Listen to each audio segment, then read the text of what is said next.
Welcome to Simplified UPSC by PPP, where we listen, learn, and grow together. Detailed lecture notes in English and Hindi, plus practice questions for prelims and mains, only on our Telegram channel. Link in description. Like and subscribe for more. नमस्कार। आज हम एक जासूस की तरह सोचने वाले हैं। हम्म। हमारे हाथ लगी है एक केस फाइल। एनसीईआरटी की समाजशास्त्र की किताब का पहला अध्याय, समाजशास्त्र एवं समाज, और साथ में है कुछ सुराग, मतलब यूपीएससी के पिछले सालों के प्रश्न पत्र। जी हाँ। हमारा मिशन है उन अदृश्य धागों को खोजना जिनसे हमारा समाज बुना हुआ है, और ये देखना कि यूपीएससी इन बुनियादी बातों से कैसे गहरे सवाल पूछ लेता है। बिल्कुल। तो चलिए इस तहकीकात को शुरू करते हैं। और हाँ, अगर ये कोशिश पसंद आए तो हमें YouTube पर सिंप्लीफाइड यूपीएससी बाय पीपीपी पर सब्सक्राइब करके और जुड़कर अपना सहयोग जरूर दें। इससे हमें बहुत हिम्मत मिलती है। अच्छा, तो अध्याय की शुरुआत होती है कुछ बहुत ही जानी पहचानी सलाहों से। जैसे घर में कहते हैं ना, बेटा मेहनत से पढ़ो, अच्छी नौकरी लगेगी तो जिंदगी सेट हो जाएगी। हाँ बिल्कुल। या दोस्त कहते हैं कि ये वाला सब्जेक्ट ले लो, इसमें स्कोप बहुत है। ये सब बातें कॉमन सेंस या सामान्य बोध लगती हैं, पर किताब कहती है कि समाजशास्त्र का काम इसी कॉमन सेंस पर सवाल उठाना है। क्या ये वाकई इतना सीधा है? देखिए, ये एक बहुत बहुत जरूरी फर्क है। यहीं से समाजशास्त्र की असली कहानी शुरू होती है। अच्छा। सामान्य बोध जो है वो हमारे अपने छोटे से अनुभव और सुनी सुनाई बातों पर टिका होता है। ये अक्सर अधूरा और कभी कभी तो पक्षपाती भी हो सकता है। जैसे कॉमन सेंस शायद ये कहे कि कोई गरीब है क्योंकि वो मेहनत नहीं करना चाहता। हाँ, अक्सर सुनने में आता है ये। लेकिन समाजशास्त्र एक जासूस की तरह सबूत इकट्ठा करता है, पैटर्न ढूंढता है और फिर किसी नतीजे पर पहुंचता है। वो पूछेगा, क्या उस व्यक्ति को अच्छी शिक्षा या नौकरी का मौका मिला? कहीं उसके साथ जाति या लिंग के आधार पर भेदभाव तो नहीं हुआ? ओ। तो जहां कॉमन सेंस व्यक्ति को जिम्मेदार ठहराकर रुक जाता है, समाजशास्त्र उन बड़ी ताकतों को देखता है जो उस व्यक्ति की हालत के लिए जिम्मेदार हैं। मेंस में एक दमदार और बैलेंस्ड आंसर लिखने के लिए ये समझ होनी ही चाहिए। अच्छा, तो मतलब हमें हर बात को जस का तस मान लेने के बजाय उसके पीछे की वजहों को खंगालना है। बिल्कुल। इसी से जुड़ा किताब में एक बड़ा भारी शब्द इस्तेमाल हुआ है, समाजशास्त्रीय कल्पना, यानी सोशियोलॉजिकल इमेजिनेशन। सी राइट मिल्स का कॉन्सेप्ट सुनने में तो बहुत जटिल लगता है, पर क्या इसका मतलब सिर्फ ये है कि हम अपनी जिंदगी को एक बड़ी तस्वीर में रखकर देखें? आपने बिल्कुल सही पकड़ा। सुनने में भारी है, पर इसका आइडिया बहुत शक्तिशाली और सरल है। मिल्स कहते हैं कि हमारी जो व्यक्तिगत परेशानियां हैं, हमारी पर्सनल ट्रबल्स, वो असल में बड़े सामाजिक मुद्दों यानी पब्लिक इश्यूज का ही एक छोटा सा हिस्सा होती हैं। एक उदाहरण से समझाएंगे? हाँ बिल्कुल। मिसाल के तौर पर, अगर एक स्टूडेंट को अच्छी नौकरी नहीं मिल रही तो ये उसकी व्यक्तिगत परेशानी है। हो सकता है उसे और मेहनत करने की जरूरत हो। ठीक है। लेकिन अगर देश के लाखों पढ़े लिखे युवाओं को नौकरी नहीं मिल रही, तो क्या ये सिर्फ उन लाखों लोगों की व्यक्तिगत नाकामी है? नहीं, तब तो ये एक राष्ट्रीय समस्या बन जाती है। तब सवाल उठेगा कि हमारी शिक्षा व्यवस्था में क्या कमी है, या अर्थव्यवस्था में रोजगार के अवसर क्यों नहीं पैदा हो रहे हैं। एग्जैक्टली। यही है समाजशास्त्रीय कल्पना।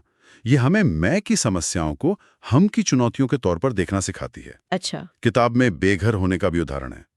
एक व्यक्ति का बेघर होना उसकी निजी त्रासदी हो सकती है, लेकिन जब हजारों लोग सड़कों पर रहने को मजबूर हों, तो सरकार को इंदिरा आवास योजना जैसी नीतियां बनानी पड़ती हैं। क्यों? क्योंकि सरकार मानती है कि ये एक सामाजिक मुद्दा है जिसका समाधान व्यक्तिगत स्तर पर नहीं बल्कि नीतिगत स्तर पर ही हो सकता है। और ये नजरिया तो एक सिविल सेवक के लिए सबसे जरूरी है। उसे तो हर समस्या को इसी बड़े कैनवस पर देखना होता है। क्या हम इसे किसी यूपीएससी के सवाल से जोड़कर देख सकते हैं? हाँ बिल्कुल। 2013 के प्रीलिम्स में एक सवाल आया था जनांकीय लाभांश यानी डेमोग्राफिक डिविडेंड पर। सवाल था कि भारत इसका पूरा फायदा उठाने के लिए क्या कर सकता है।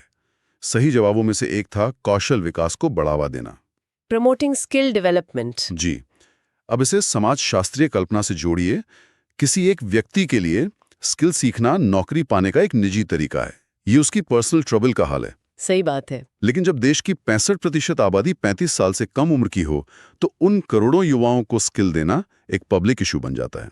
ये एक राष्ट्रीय नीति का विषय है। ये एक बहुत ही मजबूत कनेक्शन है, और यही बात मुझे सोचने पर मजबूर करती है कि ये सार्वजनिक मुद्दे देखने का नजरिया आया कहाँ से। मतलब इस तरह सोचने की जरूरत ही क्यों पड़ी? हाँ, समाजशास्त्र कोई आसमान से नहीं टपका।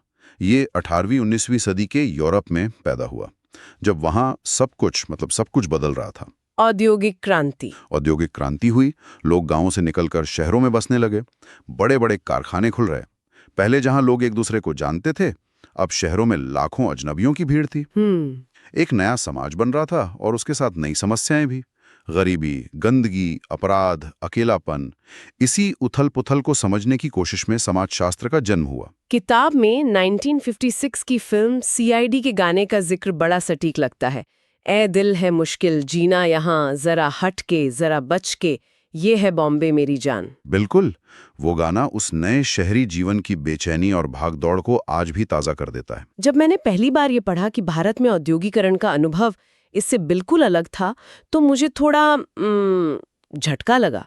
हम हमेशा से सुनते आए हैं कि औद्योगिक क्रांति एक बहुत बड़ी और अच्छी चीज थी, पर हमारे लिए इसका अनुभव इतना अलग और विनाशकारी कैसे हो सकता है? ये सवाल बहुत जरूरी है, क्योंकि यहीं भारतीय समाजशास्त्र की जड़ें हैं। फर्क एक शब्द का है, उपनिवेशवाद, कोलोनियलिज्म। जी। यूरोप में औद्योगिकीकरण अपने दम पर हुआ, जिससे वहां तरक्की हुई। लेकिन भारत में औद्योगिकीकरण अंग्रेजों ने अपनी जरूरतों के लिए किया। उन्होंने यहाँ के पारंपरिक उद्योगों को जानबूझकर तबाह कर दिया। अध्याय में कार्ल मार्क्स का एक उद्धरण है जो दिल पर चोट करता है। वो कहते हैं, जो भारत दुनिया के लिए सूती माल का महान कारखाना था, अब वह अंग्रेजी सूत और सूती कपड़ों से भर गया। सोचकर ही अजीब लगता है। सोचिए, मैनचेस्टर की मिलों को चलाने के लिए भारत से कच्चा कपास ले जाया जाता था और फिर वहां बना महंगा कपड़ा वापस भारत के बाजारों में बेचा जाता था। नतीजा, हमारे बुनकर, हमारे कारीगर बेरोजगार हो गए। इसे कहते हैं औद्योगिकीकरण, डी इंडस्ट्रियलाइजेशन। हाँ, जहां यूरोप में उद्योग बने, भारत में उद्योग उजड़े।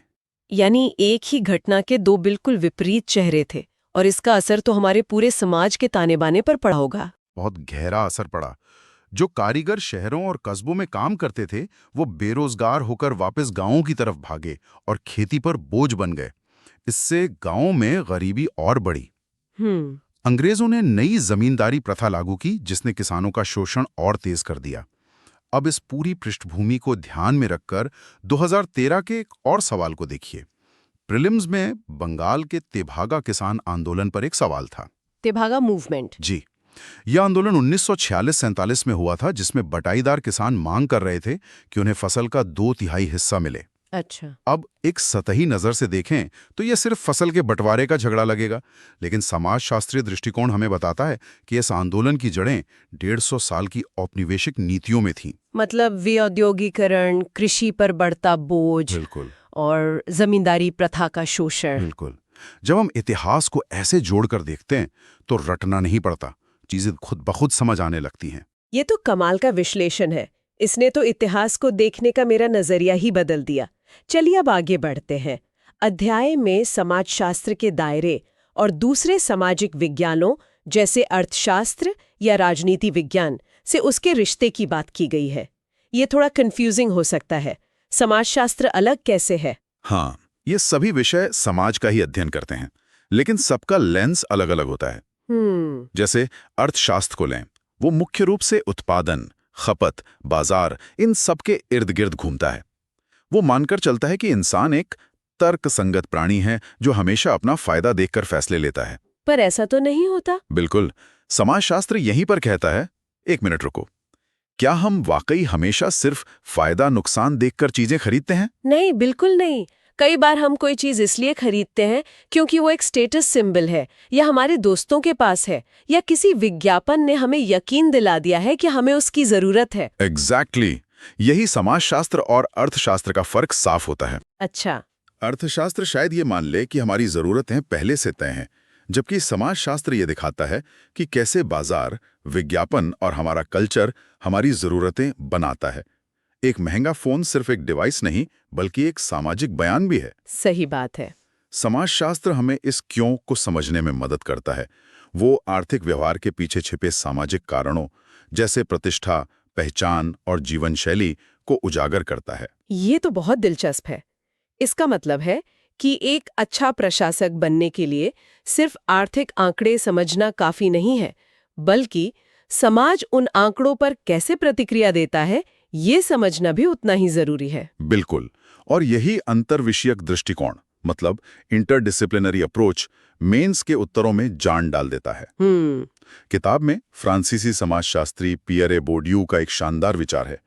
वो सुख के अर्थशास्त्र यानी इकोनॉमिक्स ऑफ हैप्पीनेस की बात करते हैं। अच्छा। वो कहते हैं कि एक असली अर्थशास्त्र को सिर्फ मुनाफे और जीडीपी के आंकड़ों से आगे बढ़कर समाज की समग्र भलाई को भी मापना चाहिए, जैसे लोगों की सुरक्षा, स्वास्थ्य और संतुष्टि। ये विचार तो एथिक्स और एसे के पेपर के लिए किसी सोने की खान से कम नहीं है। बिल्कुल, जहां आपको सिर्फ आर्थिक विकास नहीं बल्कि समावेशी और मानवीय विकास पर लिखना होता है। और क्या हम इस दृष्टिकोण को अंतर्राष्ट्रीय संबंधों से जुड़े किसी सवाल पर भी लागू कर सकते हैं? क्यों नहीं?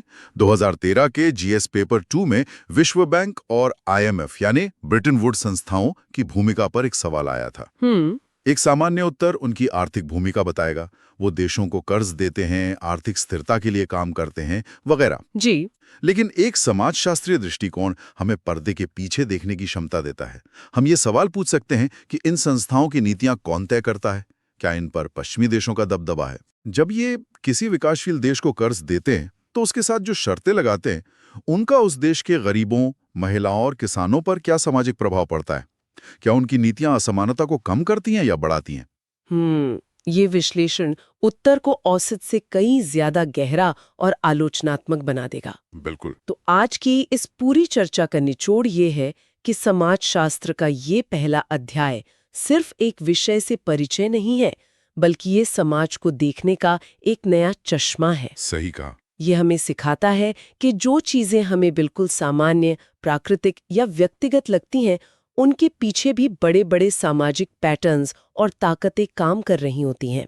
और एक सिविल सेवक के लिए ये क्षमता अमूल्य है। हाँ, क्योंकि उसका काम सिर्फ नियम कानून लागू करना नहीं, बल्कि समाज की गहरी समझ के साथ नीतियां बनाना और उन्हें जमीन पर उतारना है। बिल्कुल। और अंत में सोचने के लिए एक विचार छोड़ जाता हूँ। जी बताइए। अध्याय में ये सवाल उठाया गया है कि हम जिन सामाजिक संस्थाओं जैसे परिवार, धर्म, जाति में पैदा होते हैं वो हमें आकार देती हैं, लेकिन क्या हम पूरी तरह से इनके अधीन हैं या हम इनमें बदलाव भी ला सकते हैं? भविष्य के प्रशासकों के रूप में कोई व्यक्ति इन स्थापित संस्थाओं की सीमाओं और सार्वजनिक भलाई के लिए बदलाव लाने के अवसरों के बीच संतुलन कैसे बना सकता है? ये गहरा सवाल है जिस पर विचार करना चाहिए। हमें उम्मीद है कि यह विश्लेषण तैयारी में मददगार साबित होगा। इस तरह की और भी गहरी चर्चाओं के लिए हमें YouTube पर simplified UPSC by PPP channel पर सब्सक्राइब करना और हमारे साथ जुड़ना न भूलें। आपका सहयोग ही हमें ऐसा कंटेंट लाते रहने के लिए प्रेरित करता है। धन्यवाद। धन्यवाद। Thanks for watching. Follow us on Telegram and Instagram. Don't forget to like, share, and subscribe.